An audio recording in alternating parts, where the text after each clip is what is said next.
Welcome to this year's Korcula School. This will be in the spirit of Franz Timmermans' message. We must show solidarity with the most affected regions in Europe to make sure the Green Deal gets everyone's full support and has a chance to become a reality. Let our Korcula School be another successful reflection and exchange of ideas. Dobrodošle i dobrodošli na ovogodišnju Korčulansku školu, koja će biti u duhu poruke Franza Timmermansa. Moramo pokazati solidarnost s najugroženijim regijama u Europi kako bismo bili sigurni da će zeleni dogovor dobiti punu podršku svih i tako dobiti priliku da postane stvarnost. Neka na našoj 10. Korčulanskoj školi ovo bude još jedno uspješno promišljanje i razmjena ideja.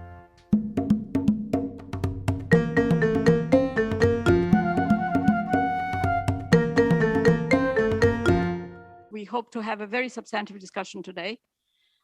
It's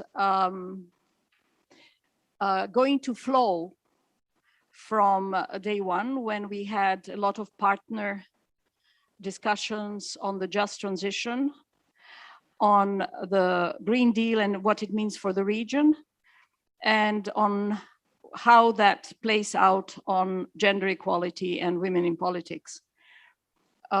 Today, we are actually honing into one of the components that came out of yesterday's discussion. If I were to encapsulate what was said, it was basically looking at the components of a new strategy of sustainable development and recovery, retooling, and restarting. Somebody used the word rebirth yesterday, if I'm not mistaken. And that was looking at the Green Deal as an environmental and climate change issue or bastion, with the components of the digital revolution, the social revolution in terms of addressing inequalities, and within that, the gender equality component, or let me say the equality component. And that's why today, with our partners for FEPS, and lastly, we are very honored to have you with us and to have FEPS as a partner, and looking forward to that cooperation over time now. We will look at the care economy. I asked my colleagues, how would you say that in Croatian or Serbian? The Croats will most probably say socijalna skrb. I have my, ili društvena skrb, I have my the interpreters over there. The Serbs will most probably say socijalna politika, but it all comes into that big pot of how do we address inequalities in the region, and within that gender equality, where women are very much being left behind. Now,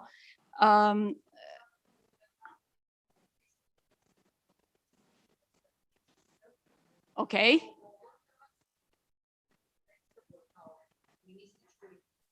Aha. Mislimo da skrb ima jednu karakteristiku ne samo tradicionalnu i patrijarhalnu, dakle nikako ne skrb. Feministkinje zovu feministička briga, care, i da kako da je onda bolje zvati, socijalna politika je preširoki pojam za care jer uključuje nešto drugo, tako da bi bilo bolje politika brige ili socijalna politika brige, ali ne skrb koja je vezana i ponajprije i uz, ako hoćete, uz terminologiju vezanu uz katoličanstvo. Thank you very much, Rada. I think you're very much correct. I've managed to provoke you guys a bit. And you, Natasha, were saying socijalna briga. Staranje. Okay, so you see, now we are coming into a situation where we had yesterday, actually last night, on the gender training component, where we are looking at some of the terms that actually were not appropriate. And not appropriate for us, and not appropriate for our social democratic family. So I think what you were saying now is turning that into a discourse, which would be that feminist, progressive, social democratic discourse.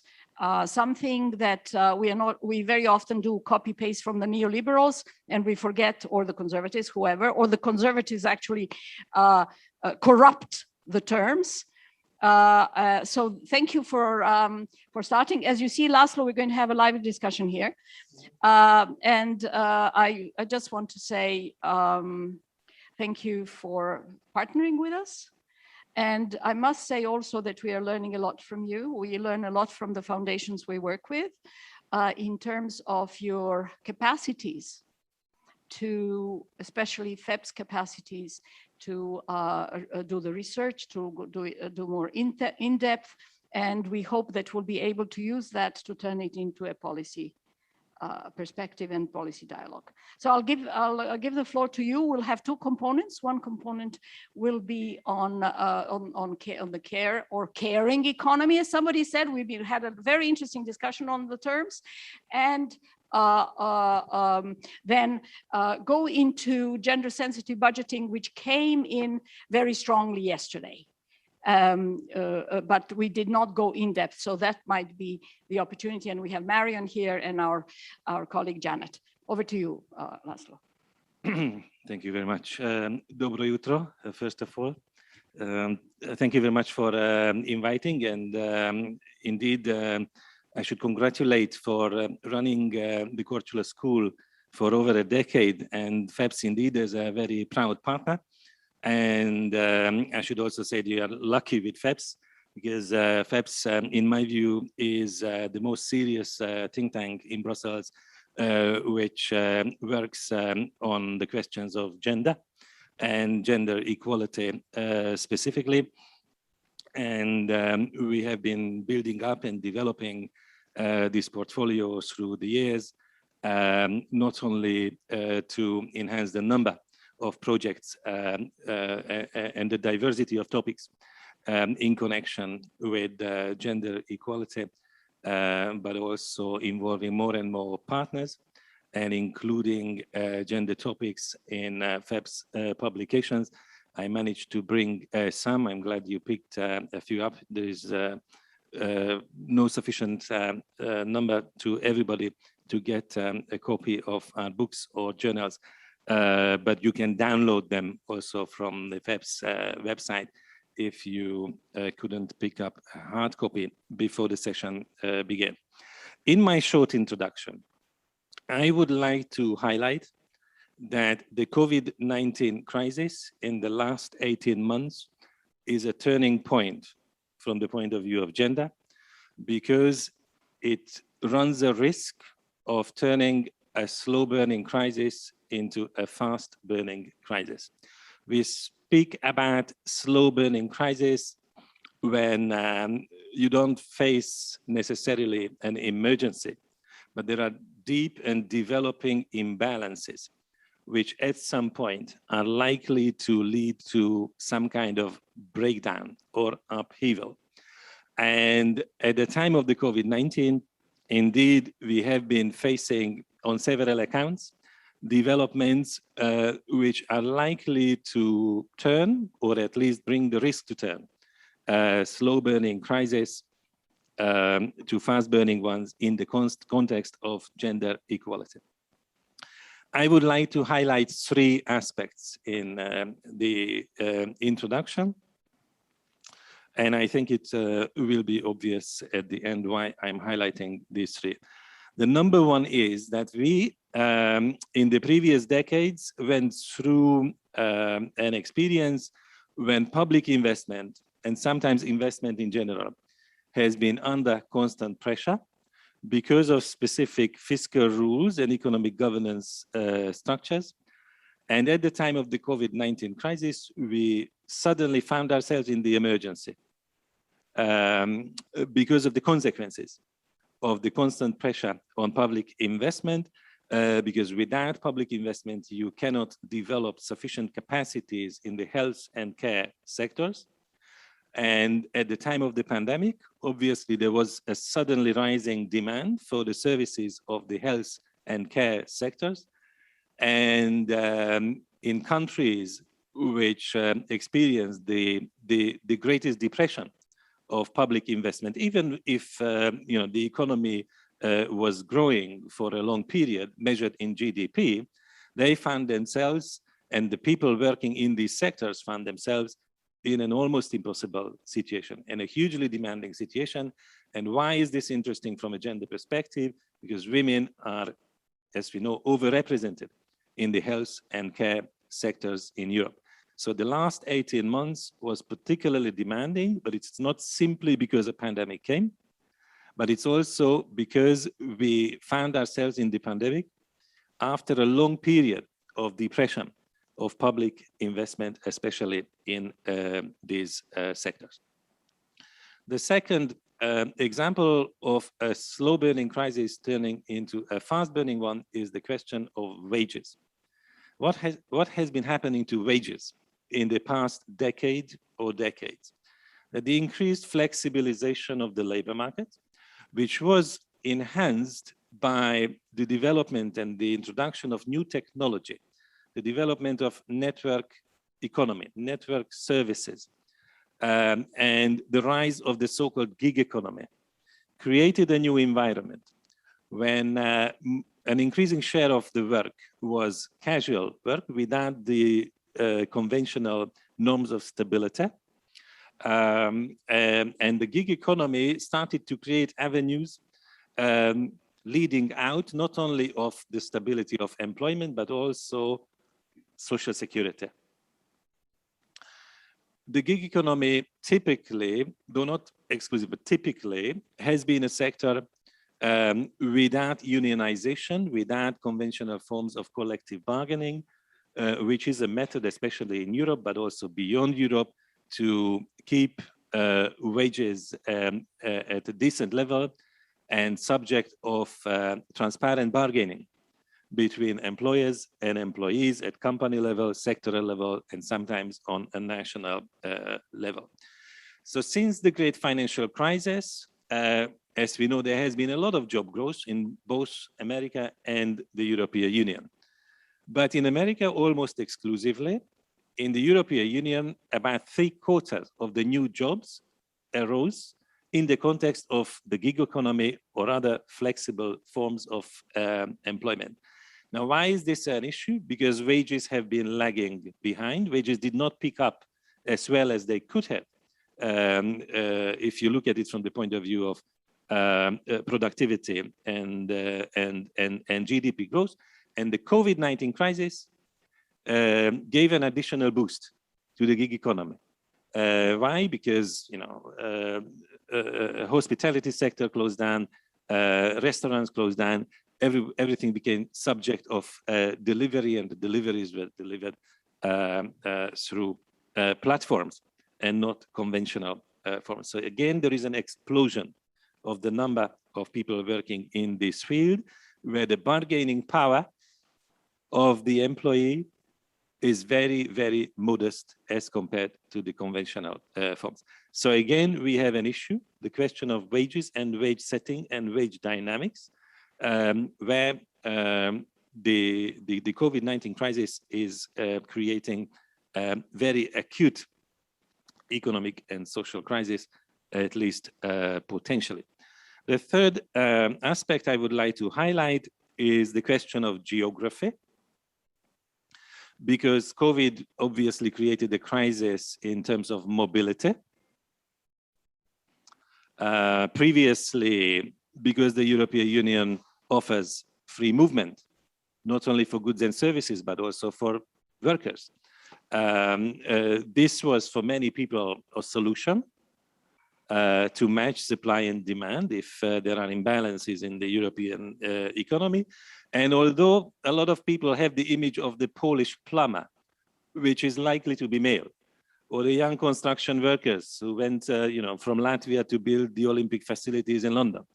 But more and more women have been involved. Why again? Because the health sector and the care sector and various other sectors in typically the West or the higher income countries or the higher life expectancy countries have been absorbing a lot of workers who either because they didn't have a job or because they didn't have a high enough salary. decided to find employment elsewhere. Now, as the COVID-19 shock last year paralyzed mobility, at least cross-border mobility because of the lockdowns. Of course, this was a crisis of income for many who had a certain degree of stability before, secured by the European Union. It was not secured anymore. It was not secured anymore, and it's not only the income level, but also the working conditions. When sometimes it was a necessity to bring, for example, from Romania to the Netherlands, workers to come, even at the time of the pandemic, the COVID-related safety rules were not necessarily followed, right? So it's also a drop in terms of the standards which are provided and which should be the basic norms to provide health and safety at the workplace, and also health and safety for every worker when they go to their workplaces, and not only after they arrive. So again, from the point of view of the mobility, but especially in the East-West context, indeed, there was an imbalance developing already, but this became a kind of new crisis we had not been facing before. Now, neither of these faster burning crises are without a solution or without a policy answer. Obviously, there is now a process which was kicked off even before the pandemic started, to revise the fiscal rules of the European Union. But to make the European Union more investment friendly and benefit more the people who work in the health and care sectors and be able to tackle inequality, the rules of fiscal policy coordination and economic governance in general need to be revised. You know, there are many other reasons for revising the fiscal rules in the European Union, but please bear in mind also the gender implication. On the question of wage growth and the wage gap, of course, there is a need for a certain type of regulation of the gig economy, ensuring that all the social rights are also applied in the new forms of employment. So there is a regulatory agenda, which also has a very, very specific element on the table of the European Union decision makers, which is the directive on minimum wage coordination.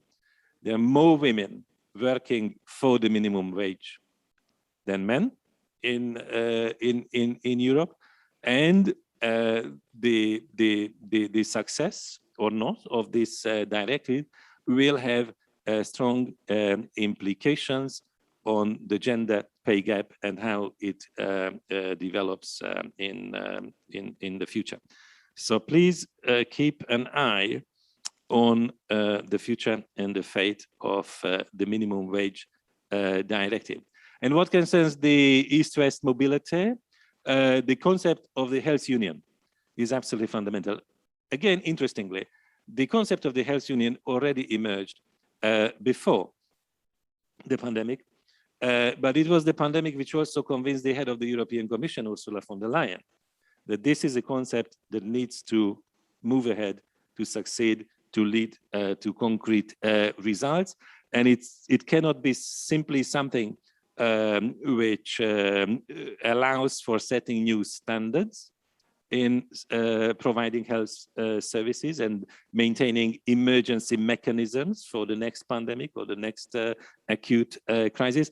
But it also needs to ensure that the capacities are maintained in different countries on a comparable level in the future, and mobility and the imbalances investment do not undermine the health capacities in various EU countries. Now, this of course should be helped by the famous European Pillar of Social Rights, which our President Maria Jo Rodriguez also mentioned yesterday. As you know, the EPSR holds gender equality very high. It's the second principle out of 20 in the list of social rights that have been proclaimed in 2017 in Gothenburg, and now supported by an action plan, which was again not only adopted by the European Commission, but also discussed among the heads of state and government when they had a social summit in the beautiful city of Porto. That also includes several gender-related proposals. For example, the directive on pay transparency, which is a very important one for Commissioner Dalli, but not only for her personally. There is definitely a wider interest, so we shouldn't allow gender policy becoming a kind of marginal policy on the European Union agenda. This wider interest is in making the EU more investment friendly and capable of tackling inequalities in general, and not only in specific dimensions. You should also notice that with the action plan, the European Commission brought back concrete long-term targets. So not only to speak about principles, but to make progress measurable. And these targets also speak about the need to halve the existing gender pay gap and employment gap. So in a way, the European institutions indeed exposed themselves to more accountability in this field. And in my view, targets should be helpful to connect the objectives with concrete measures, whether these measures are at the European Union level or in a national level. And the final point is, of course, that when speaking about the long term, and when you have long-term targets, obviously you have to speak more about the long term. Indeed, it's very important to ensure that gender equality is more seriously discussed in the conference on the future of Europe. This is why when FEPS published this volume, Our European Future, as a main contribution to the conference on the future of Europe, and I believe this is so far the most serious intellectual contribution to this famous conference, we indeed included the topic of the care crisis and the feminist societies. So those who manage to pick up the copy or download it later will benefit from this analysis. Thank you very much. Thank you very much. Last one, who better to give this introduction than you as the former European Commissioner for Social Policy? I remember us talking about it in the context of something that became today the farm to fork. Remember, looking at sustainable development, agriculture, looking at the digital economy and looking at the social perspective. So that that was quite some time ago, but that actually is the crux of the policies that we're now trying to do. On the 2 years ago, we had a Korcula school in Zagreb this time, and we discussed that mobility, because it is the East-West mobility in terms of care workers, service workers particularly, and women in big numbers. But in the region, it was also a regional mobility of the labor force, whereby we found out, especially the seasonal labor force, whether it's in agriculture, whether it's in the care economy, whether it's in the service industries. And this pandemic has actually curtailed that, which was the livelihood of many. The livelihood of the proprietors and owners here, on the other hand, and those who were employing seasonal work, and on the seasonal workers who were coming to more wealthier and needy countries and could not do so because of the pandemic, or the workers who were like in Istria, crossing the border to Italy and back with all the difficulties now arising from the pandemic. In one unit in a hospital in Zagreb, out of 15 nurses, 10 left, 5 were left in the hospital, and 10 left for Western Europe. And we've been arguing all the time that the question is not only this economic migration, but it is also the migration of opportunity in a much broader sense. And that's why we need these societies to be democratic. The CEE Gender Network has been appointed civil society ambassador for the pillar of social rights in Croatia. And we are not seeing movement. We're not seeing movement. It seems that the pillar of social rights was left somewhere behind. With our Italian colleagues, we've been working towards including this component in the discussions and the civil society perspectives on the Conference on the Future of Europe.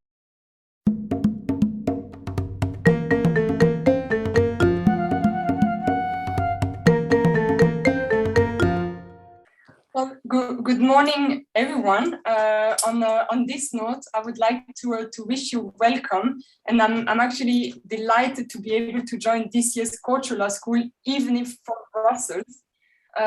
We are with our minds and our hearts. So thank you for joining this session. It's such a pleasure to see so many of you who have traveled from Korcula and Croatia.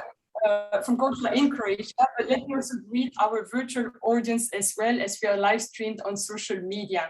My name is Leticia Thyssen. I'm FEPS Policy Analyst for Gender Equality, and following the introduction by our Secretary General Laszlo and Dasha Silovic from the CEE Gender Network, on behalf of both organizations, it's my greatest honor to moderate the first session of this day 2 of Korcula School. As the title of this session suggests, we will have a bit more than an hour now, slightly less actually, to discuss how progressive forces can forge a new care deal to address inequalities with the care economy as a cross-cutting issue. In fact, the outbreak of the COVID-19 pandemic has blatantly exposed the vulnerability of Europe's care and welfare system, which were already under increasing pressure, as has already been stressed multiple times, not least due to the societal and demographic change, but because of the severe lack of societal and political values placed on care, despite its undeniably essential role for any society to survive.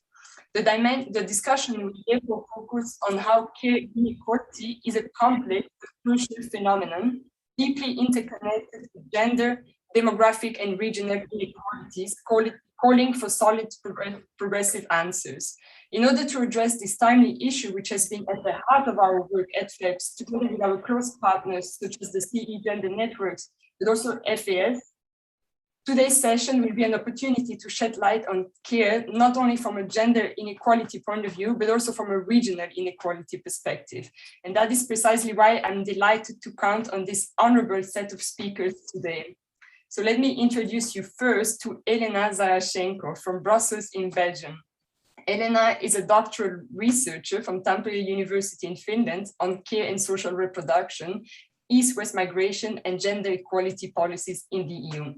In the Brussels feminist bubble, we all know her very well for her active awareness-raising work on gender equality from a new policy perspective, touching on SRHR, but more recently focusing also on care work. So thank you very much for joining us, Elena. Thank you. Thanks, everyone. I will share my screen now. So I will perhaps introduce the entire. I have a few more seconds. So that brings me to our second speaker, who almost doesn't need introduction among our CEE Gender Network audience. But for those of you who haven't met her, especially for those who are following it online, let me introduce you to Anna Shupevska. She's a doctor in political science, teaches at the University of Skopje as an assistant professor. And her academic interest rotates around the field of contemporary theory, political sociology, political psychology, democracy, and liberalism, to cite just a few areas of her expertise. In her academic capacity, she also directly contributes to the work of FEPS as a member of our scientific council, feeding into the political reflections of our work in Brussels as well. So it's a great pleasure to have you with us as well, Anna. Thank you and good morning to everyone. I'm also delighted to be part of this event and this panel as well. Thank you, Leticia. And last but not least, we have Zoran Stojkovic, who is the president of the trade union Independence on the one hand, but also a professor at the Faculty of Political Science in Belgrade on the other hand. He got his PhD at the Belgrade Faculty of Political Science in 2006 with his thesis focusing on political parties and party system in the Federal Republic of Yugoslavia. His most important published books are The Party System of Serbia, The Role of Trade Unions in Transition, and Democracy's Dictionary. His work has focused, amongst others, on the political organization of the former Republic of Yugoslavia, public opinion in Serbia, fragmentations of the unions, the electoral choice of the citizens of Serbia, and much more. But he's also a member of the anti-corruption agency Serbia. So be very welcome, Zoran. So without further ado, let us kick off this debate. And whilst I leave some seconds now to Elena to slowly get ready with her slides, I would like to stress that after the first round of interventions, the audience is of course very welcome to intervene with a round of Q&A reacting to our speakers' intervention. So now I'm turning to you, Elena. You have been focusing yourself on the dependency on East to West care labor migration in Europe. And whilst the COVID-19 crisis made it clear that women are disproportionately involved in the care sector, it is even truer for the most vulnerable groups and especially for migrant groups. This phenomenon has namely been coined long ago by feminist scholars as the global care chain, whereby some women must rely on other women who themselves often end up leaving behind not just their own countries, but very often their relatives and loved ones, creating a real chain effect. So this we know applies for intra-EU migration, but also from third countries. And as a matter of fact, it is therefore precisely an issue that falls into the hands of EU action and concern.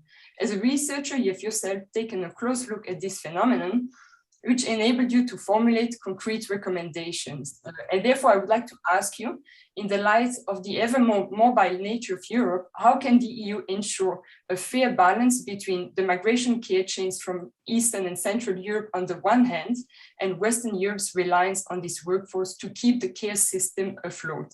So I think you've prepared the PowerPoint presentation, which should bring answers to those questions. So the floor is yours. Great, thank you very much, Lisa, and thank you for everyone watching on a Saturday morning. Can you see my screen now?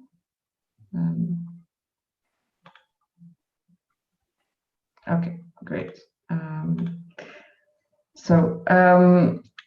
Just to point out that the presentation today is based on a discussion paper which I co-authored with Noemi Katona for the Friedrich Ebert Stiftung office in Hungary, in Budapest. And so this is a discussion paper that came out in June this year, which talks about the dependency on East to West care labor migration in the EU, and about the sort of the inherent inequalities and the exploitation within this relationship. And this the idea for this paper came from another FES Budapest publication, which contains much longer case studies of this phenomenon, which came out at the end of last year. And this paper is entitled "Towards the Scarcity of Care." So you have both of the titles here on the slide. I would very much encourage you, if you're interested in these topics, to read the two papers.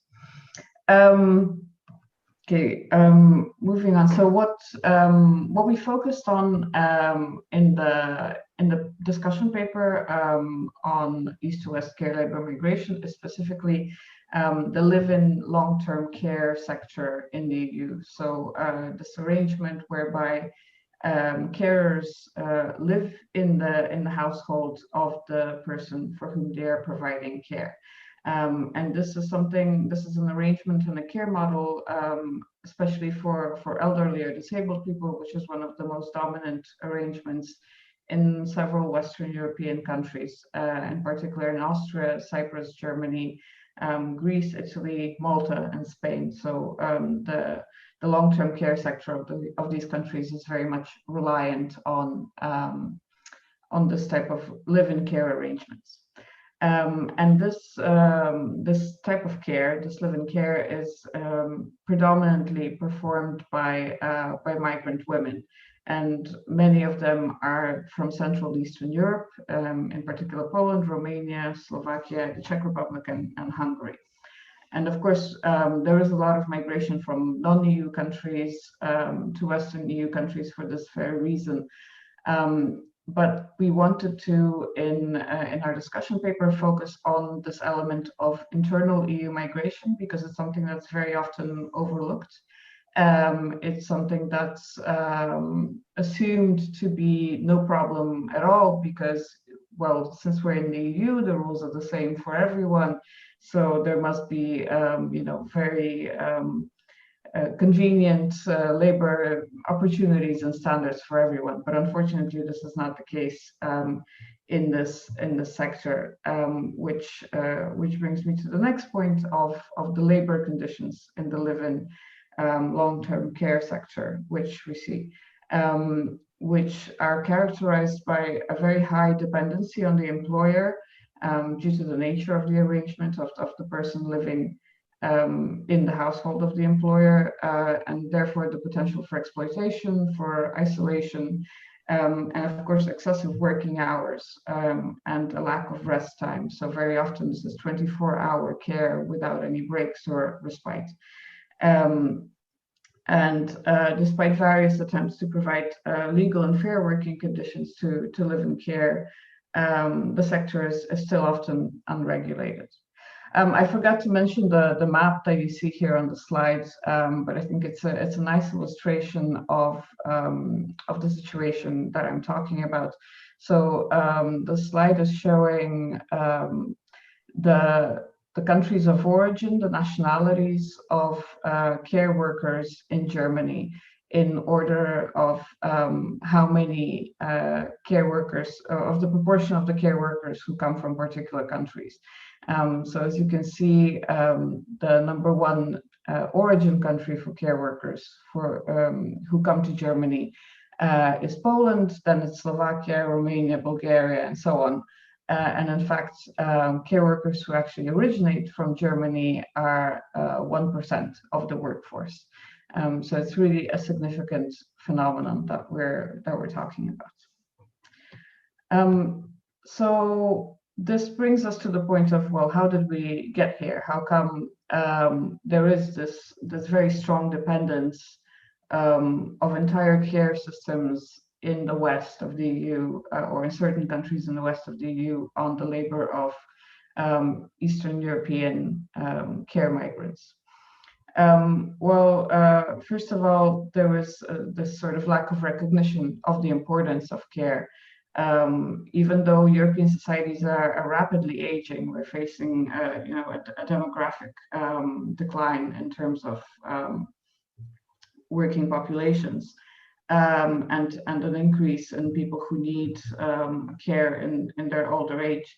The state funding dedicated to care-related sectors has very rarely seen an increase in Western Europe. There may have been an increase in terms of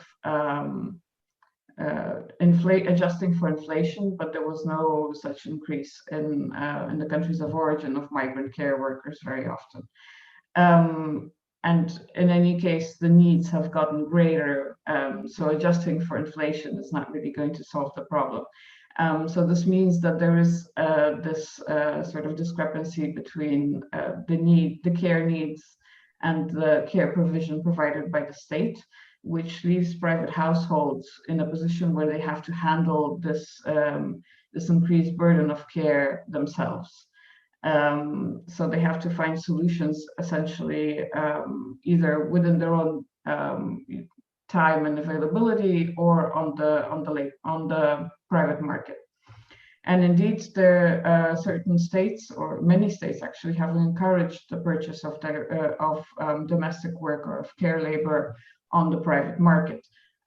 This is done through policies such as tax concessions or tax breaks, which exist in, for example, Sweden, or cash for care schemes, as has been introduced in Austria. And these policies strongly increase the demand for market solutions, and especially the employment of live-in care workers. There's also been a lack of political will to regulate this kind of illegal employment, because on certain levels it's quite convenient for the states to just allow this practice to go on. Then, of course, there's the issue of economic inequalities between EU member states. So in fact, this type of care labor migration and labor migration in general is particularly common in areas where there are very strong differences in working conditions and wages between bordering countries. And the fact that there are people willing to migrate for these better working conditions and salaries means that richer states can cut costs and keep care sector wages low by employing this cheaper migrant labor. At the same time, they're saving money by not providing migrant workers, including EU migrant workers, with social security or eligibility to join national safety nets. So the origin countries of the care labor migrants are often facing a double price, in the sense that they're losing the work and the potential tax contributions of these individuals, and they also have to take on the burden of social security payments for them in case this is needed. And of course, there is also a lack of a comprehensive EU policy on care and live-in care work. So this basically leaves the sort of the definition of the rules for care workers and the families who use these services open to intermediaries, such as placement agencies. And agencies often take advantage of care migrants' weak negotiating position.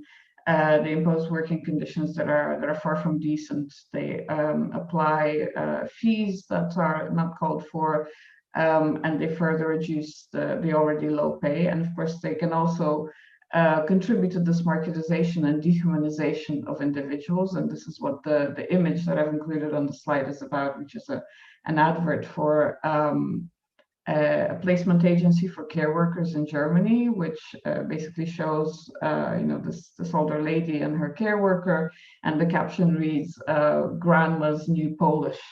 So grandma's new Polish care worker, as if it's a new model of a fridge or a washing machine. And finally, there's a challenge of representation of care workers' interests.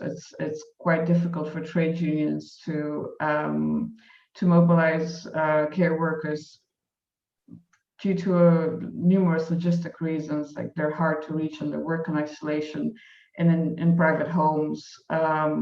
Often the membership fees can be too high, or the care workers might not speak the local language and be challenged in terms of finding interest representatives who would support their claims. So just briefly, some recommendations that we've included in the discussion paper, which if you read, you can get more detail on the recommendations we make there, which we make also for the member states. But here I'll discuss only the ones for the EU.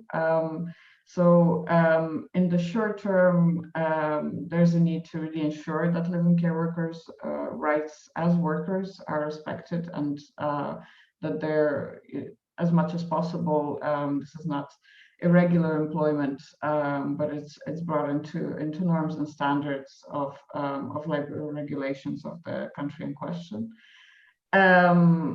There's also a dire need to increase public spending for social services. So the EU can encourage this public spending through measures such as recommendations in the European semester process. There's a need to implement better the European Pillar of Social Rights, which includes the right for care and to be cared for, but also to introduce new care targets, which go beyond the Barcelona targets on childcare, which go beyond the Work-Life Balance Directive, and really push this issue more higher up in the agenda. In the long term, we should be striving for an economy based on care, which I feel we've already touched upon, previous speakers have already touched upon, which is great. And very crucially, there's a need to shift away from this completely unsustainable 24-hour live-in care model. For labor regulations to be respected, you would need 3 or 4 care workers working to support the needs of one person in care. So this is clearly something that cannot be sustainable. The EU needs to encourage member states to invest in professional but public care services which are available to all, promote public care provision through assisted living arrangements or care provision through community settings, for example, rather than individualized and market-based solutions. And finally, of course, there's the need to address and eradicate the economic inequalities between EU member states, which lead to this migration for better labor and working conditions, which drives down wages in the sector and creates this this exploitative environment. Okay, I will leave it to the other speakers, and I'm looking forward to your comments. Thank you very much, Elena, for this first input, and I'm quite sure that the audience will want to react to this. So please, whoever is following the session, keep your questions at hand, and we will reserve a moment for Q&A after first round of interaction. But something that Elena very well identified was the challenges in representing care workers' interests and the adverse conditions in which they work, which is in fact also supporting the evidence that FEPS has found out in previous care reports as well. So I invite you to look those up as well, and we'll be happy to share them later on. But this naturally also leads me to turn to Zoran for a first reaction to what has been just said and presented here as a trade union representative yourself. And the reality that Elena has been describing is something that is certainly not unfamiliar to you. So how does the experience that she has been describing resonate in your ears as a trade unionist? The floor is yours, Zoran.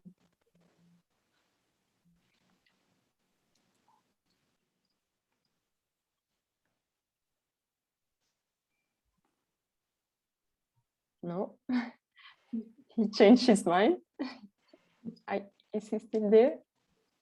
Can you hear us?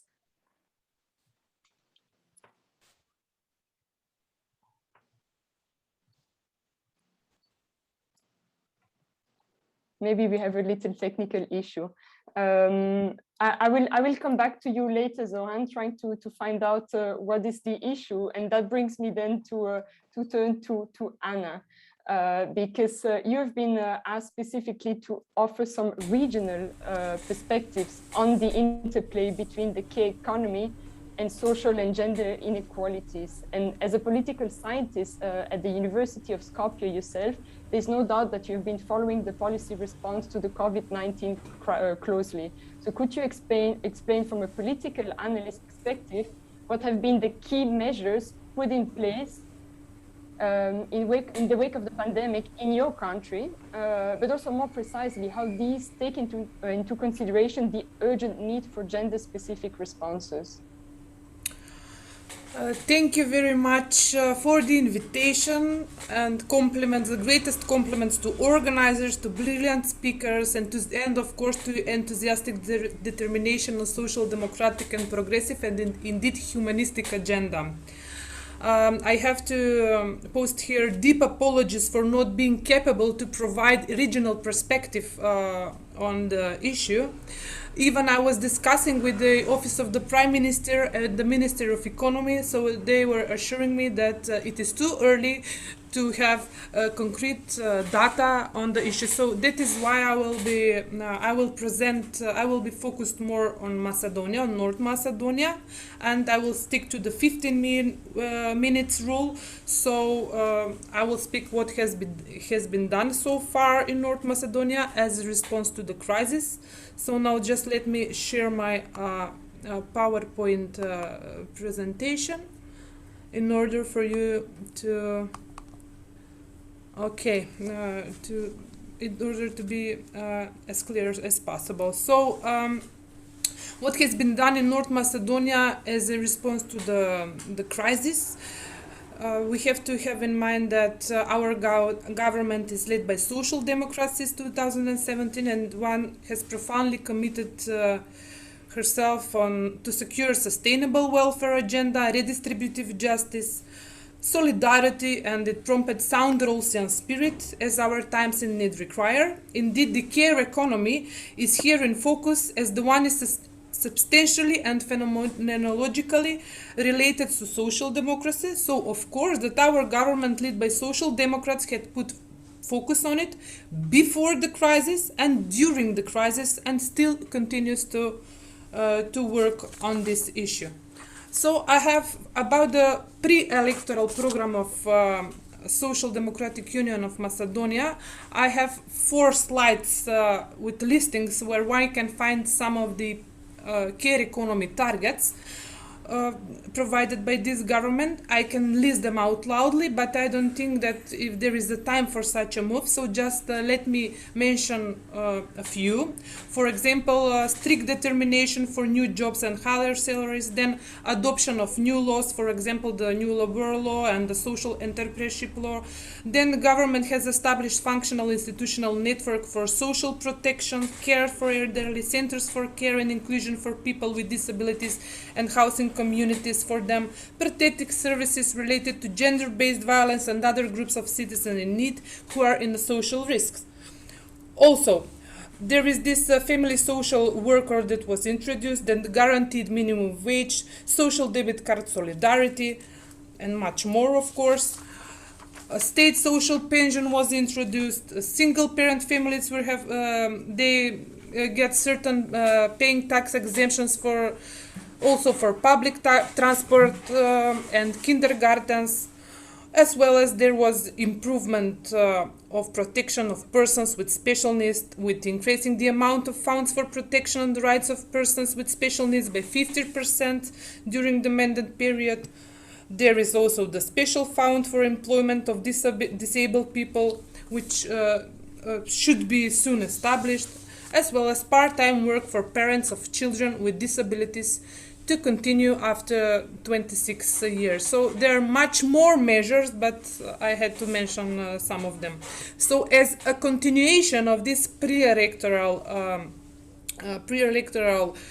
focus of the government related to the COVID crisis, I will give a general overview what has been conducted subsequently from its beginning, so you recognize for sure in situ and social democratic agenda, and of course consequently the care economy outline, and you will recognize this as a reference. So what has been said already by the General Secretary of FEPS.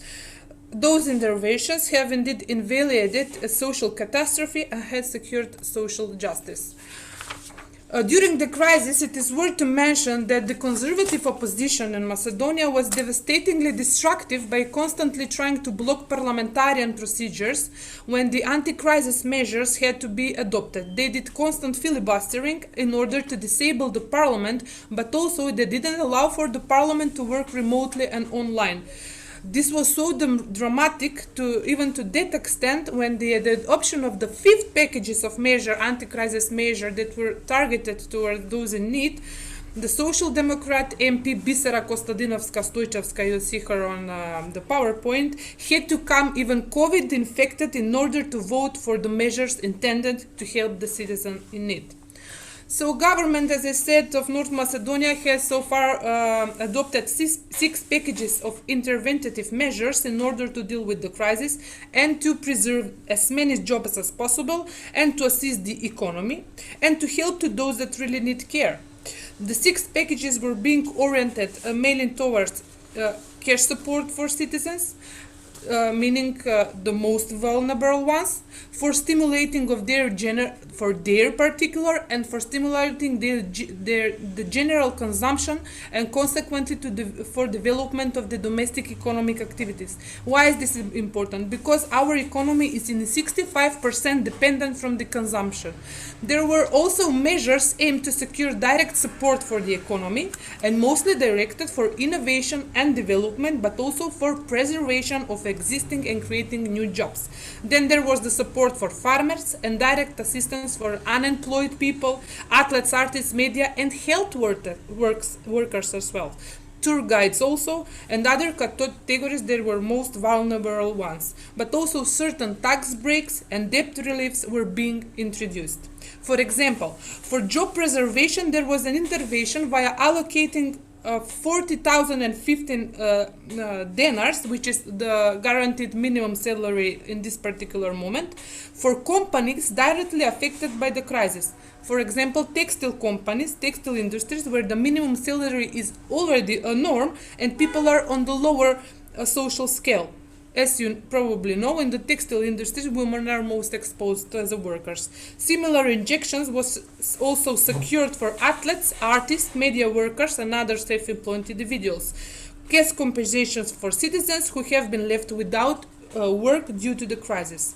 The bank loan payments were prolonged, and the loan execution was temporarily terminated. Interest-free loans in the amount of 30.5 million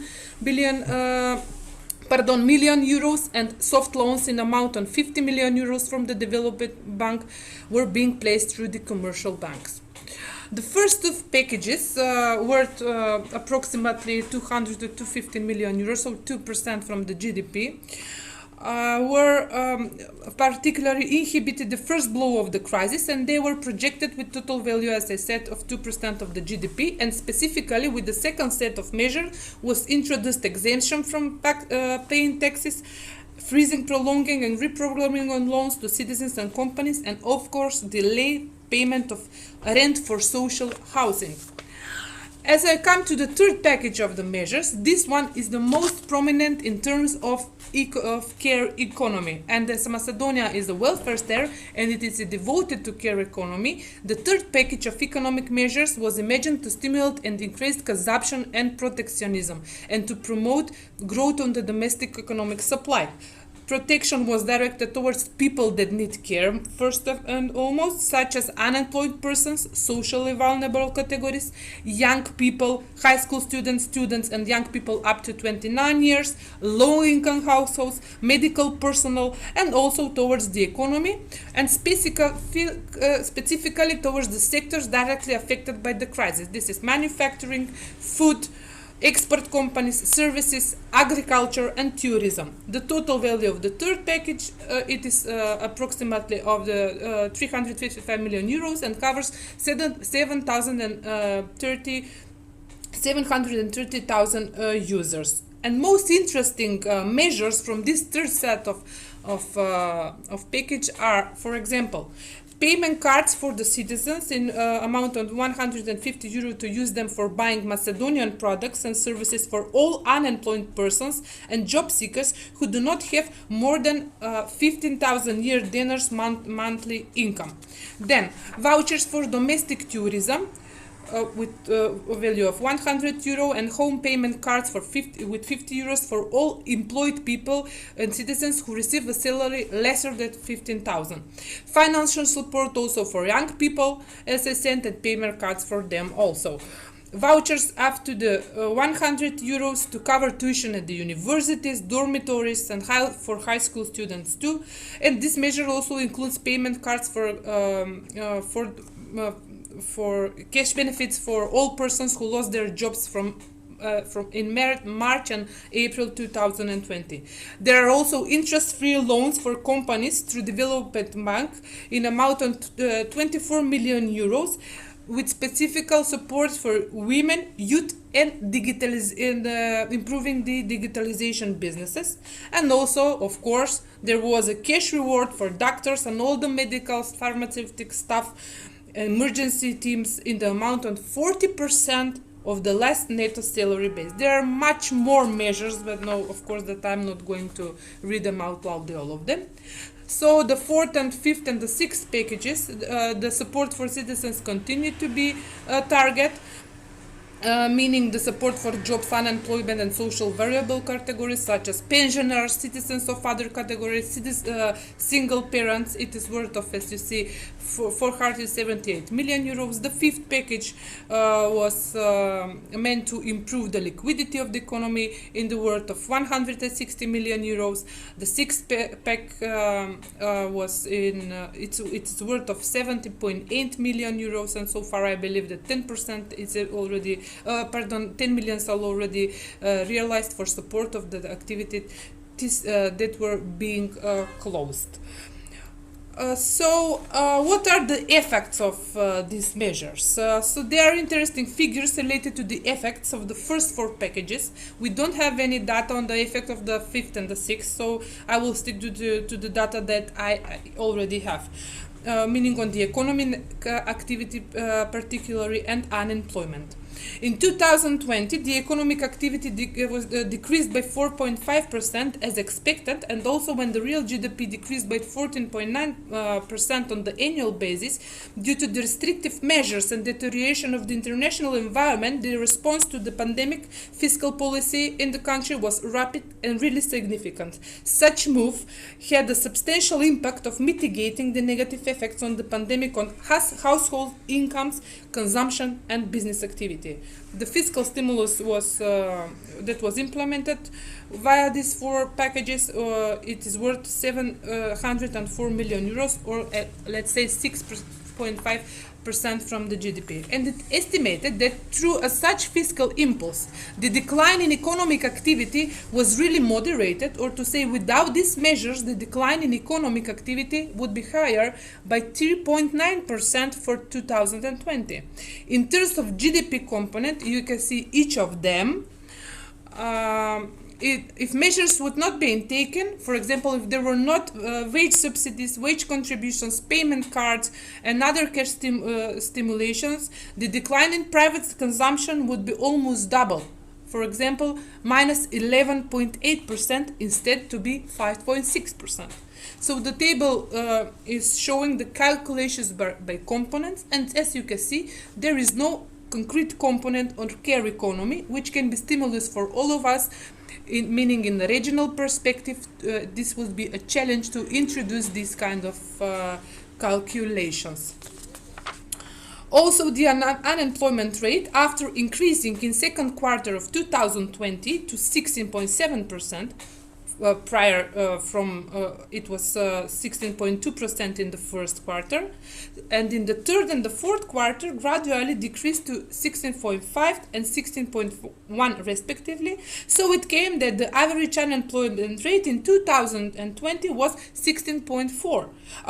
This is according to the labor force survey, which is concrete decrease of 0.9% compared to 2019. Employment rate, vice versa, was increased, and mostly in information communication activities, health, social protection, and trade. However, employment is mainly reduced in agriculture sector and the supply of electricity and water, also to the lesser extent in construction, transport, and catering.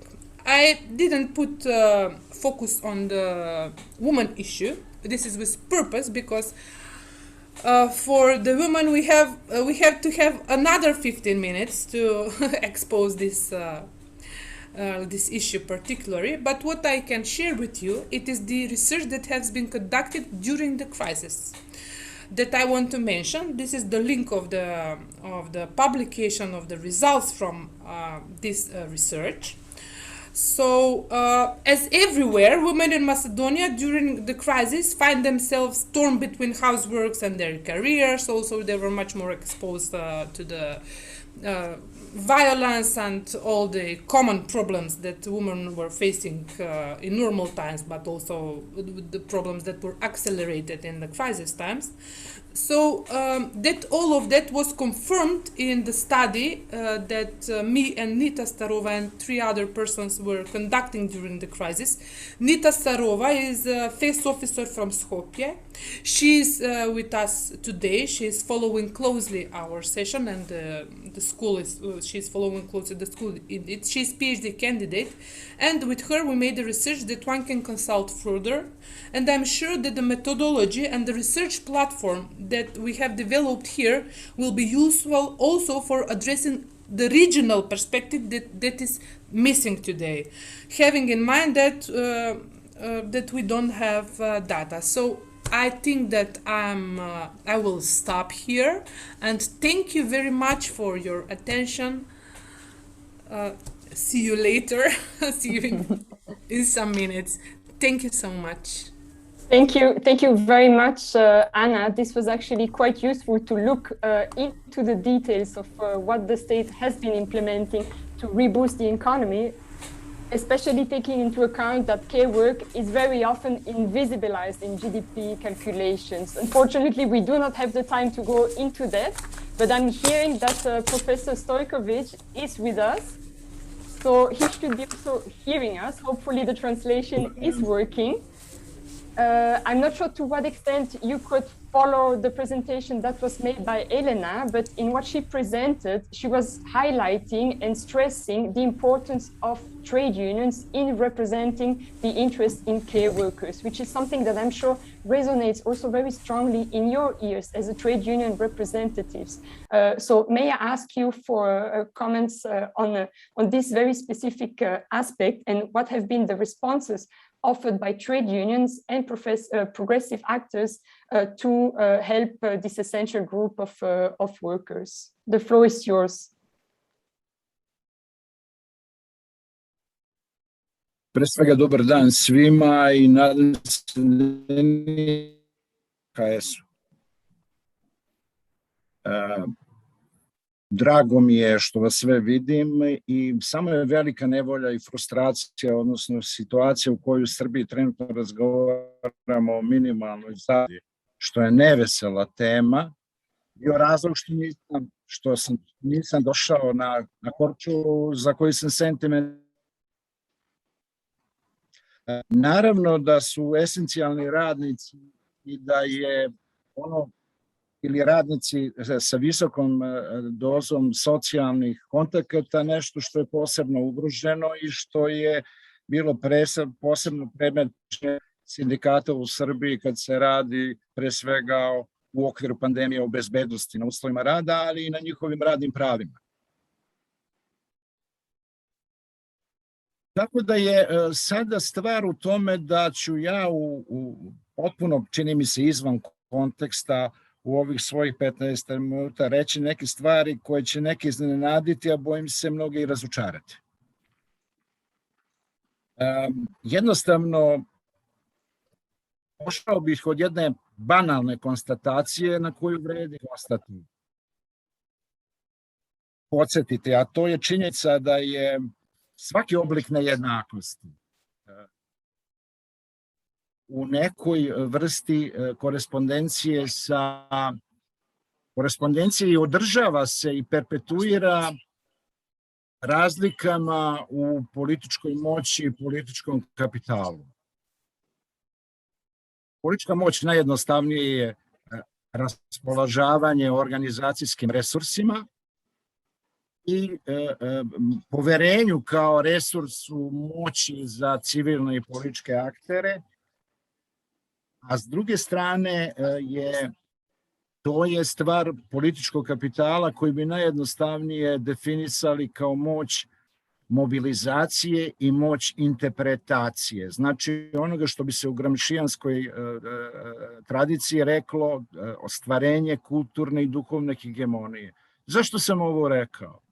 I zašto mislim da ćemo biti razočarani? Zato što su neraspolaganje političkim kapitalom i političkom moći razlog ili neuverljivost ili nedovoljno dobar plasman ideja, razlog što su u najmanje posljednje 3 decenije smo svi mi, nevladine organizacije, feministkinje, sindikati, socijaldemokratske partije i fondacije u dubokoj krizi. Prosto nemamo zadovoljavajući globalni odgovor na pitanja koja su otvorena.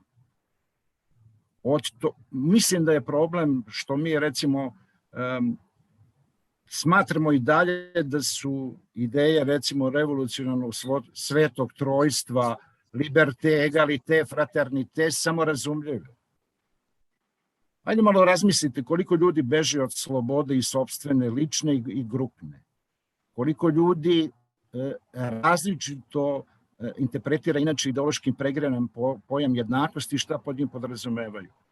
Solidarnost, recimo istraživanje na Srbije, nije nadpolovično prisutna vrednost. Uzmite da se krećemo u razumevanju rada, koje je 20. vekovno i podrazumeva uglavnom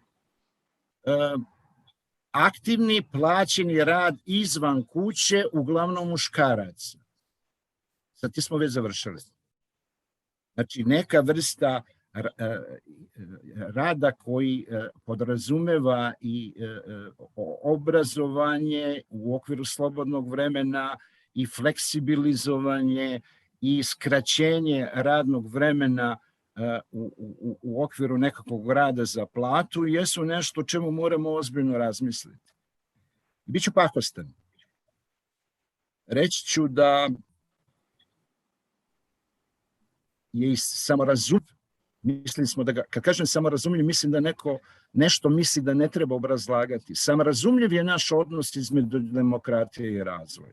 Samo da vas podsjetim, ono što se decenijama dešava u Kini, počinje i na zapadu da pokazuje efekte da recimo autoritarni sistem koji ima menadžerske kapacitete i dobar obrazovni sistem može uz manipulaciju osnovnim bazičnim ljudskim potrebama da bude zadovoljavajući model. Neke stvari morate dokazivati. Ili recimo šta nam govori ovo što se desilo u Afganistanu sa stanovišta rodne jednakosti ili recimo načina intervencije demokratske u jedno sasvim drugačije civilizacijsko i kulturno. Mislim da nisam nikoga preterano razočarao, to se naravno odnosi i na sindikate i poverenje u civilni sektor, sindikate, stranke socijaldemokratske provenijencije su neki od indikatora na osnovu koga govorimo o dubokoj krizi. Druga stvar koju želim da kažem je da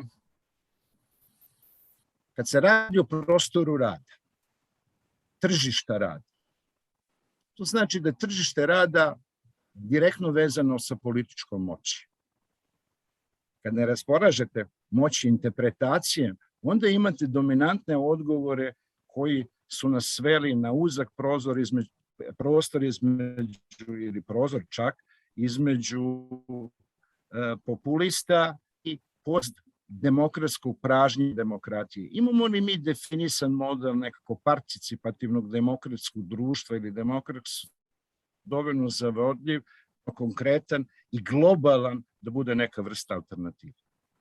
Znači, razumevanje rada mora biti vezano za ono što nose tehnološke promene. Pitanje je recimo sledeći 30-40 godina i stiglo do 9 ili 10 milijarde ljudi. Kako ćete obezbediti tradicionalne, sigurne, dobro plaćene poslove u vreme robotizacije i digitalizacije? Morat ćemo nešto, tu agendu recimo sindikata, raširiti sa zaposlenih na sve radno angažovanje. Videti da socijalnim pravima i politikama pokrijemo ono što je gig ekonomija, mi to kažemo honorarna ekonomija, u kojoj to ne možete uraditi ukoliko niste planetarno umreženi. Uzmite recimo da neko od nas u Srbiji ili Hrvatskoj ili Severnoj Makedoniji predaje engleski nekom u Severnoj Koreji.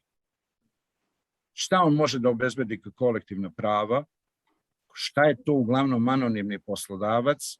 Koje prave, a to borbe u Britaniji i Španiji pokazuju da je moguće sa Sjedinjenim Američkim Državama kad se radi o ljudima koji rade uglavnom u dostavu, možete obezbediti i koje vrste socijalnih doprinosa, plaćenih odmora treba regulisati. To znači da moramo da izađemo iz sopstvene kože, da se ne možemo da bavimo, kad govorim sad o sindikatima, o kojim klasičnim funkcijama koji su vezane za jako važna pitanja, pitanja koje ljudi vide kao dominantni, tipa pregovaranje, nivo zarada, bezbednost na radu, ukoliko nemamo šta da kažemo na promene na tržištu rada i na ekonomske i socijalne politike.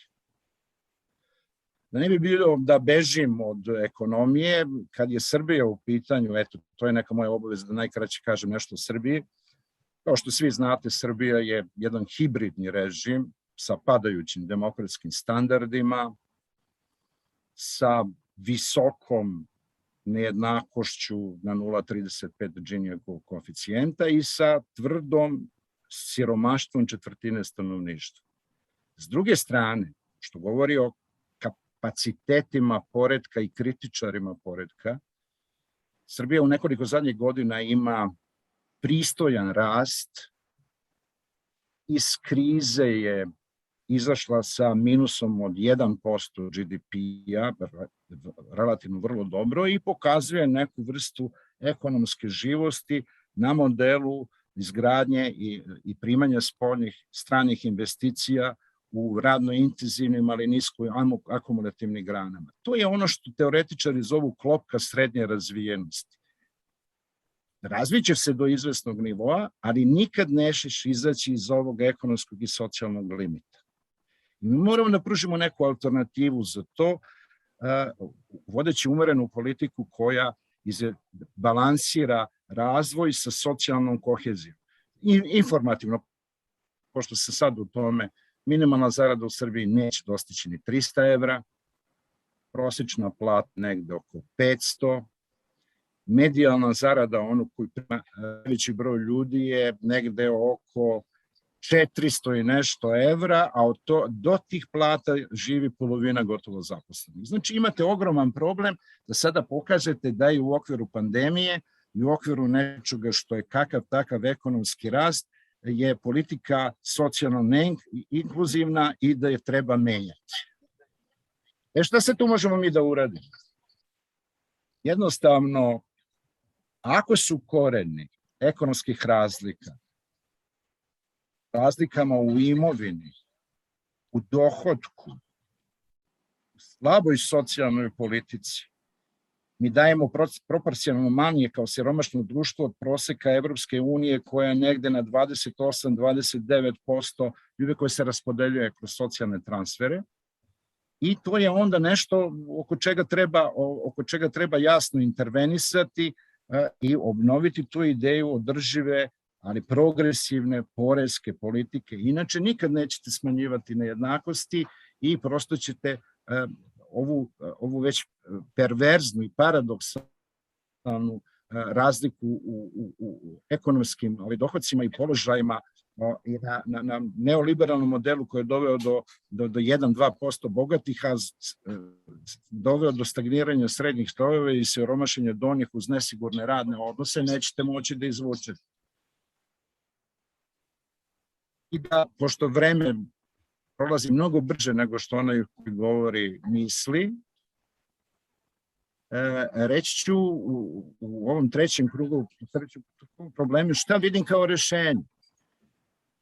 Naravno, zajednički zalaganje za kolektivno pregovaranje i socijalni dijalog kao osnov za socijalni politički kapital sindikata i ne samo njih i ostvarenje nekog uticaja, ali s druge strane mislim da neće biti ništa bez ove logike da se uz zadržane jednake plate ne skradi radno vreme, jer nećemo moći očuvati ta radna mesta drugačije, za nekakve socijalne transfere koji su univerzalizovani zavisno od bogatska društva. Možda bi trebalo za početak u društvima poput Srbije obezbediti nekakvu minimalnu penziju u uslovima kada vam recimo svaki šesti stariji od 65 godina nema nikakav prihod.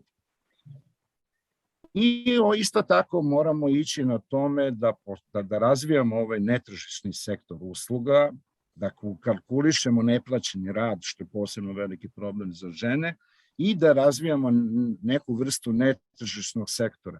Sve što ne misli na taj način su kratkoročna rješenja koje neće potrebati više od 5 do 10 godina. Znači, nadam se da ste me razumeli i da vas nisam previše smorio.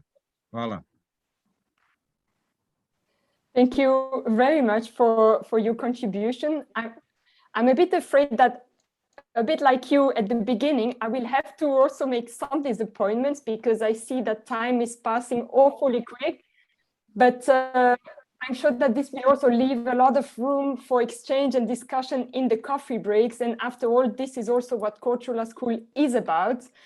Should you, however, wish to convey some questions to the speakers that we had today, I can promise that I can convey them to our speakers, and you just need to drop me a line. I'll be happy to do that. So thank you very much for your valuable insights. I'm sure that we will all bring a lot of take-home ideas from this. The COVID-19 crisis made it quite clear that what many have been saying for years, care regimes in Europe are under considerable pressure. They are not sustainable and are based on gender inequality as well as regional and class-based inequality.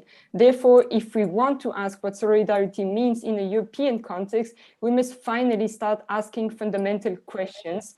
What is the relationship between values and economic interest, between individual decisions of East Central European carers and the constraints and compromises and the decisions that are made? But without better social recognition of care professions and without a new social contract that defines the relationship between state, market, and families, and without critically taking stock of transnational power relations and dependency, there will be no sustainable care regime in Europe. And therefore, there will be no European solidarity, which, as the coronavirus crisis showed, is needed now more than ever.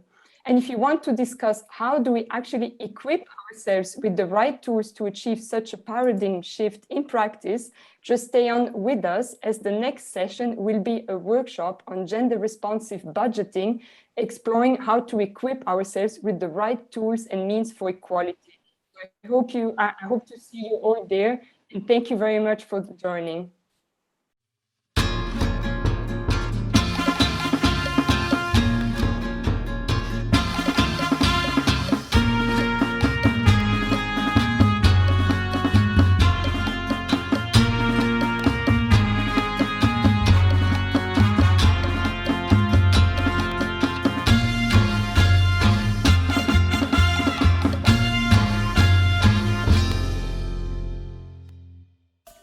Stigo smo do kraja ove škole, zahvaljujemo vam na sudjelovanju.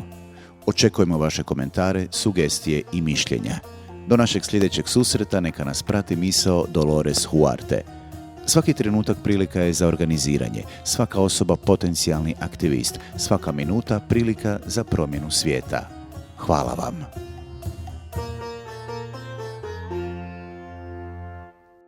We have reached the end of this school. Thank you for your participation. We look forward to your comments, suggestions, and opinions. Until our next gathering, let the thought of Dolores Huarte follow us. Every moment is an organizing opportunity, every person a potential activist, every minute a chance to change the world. Thank you.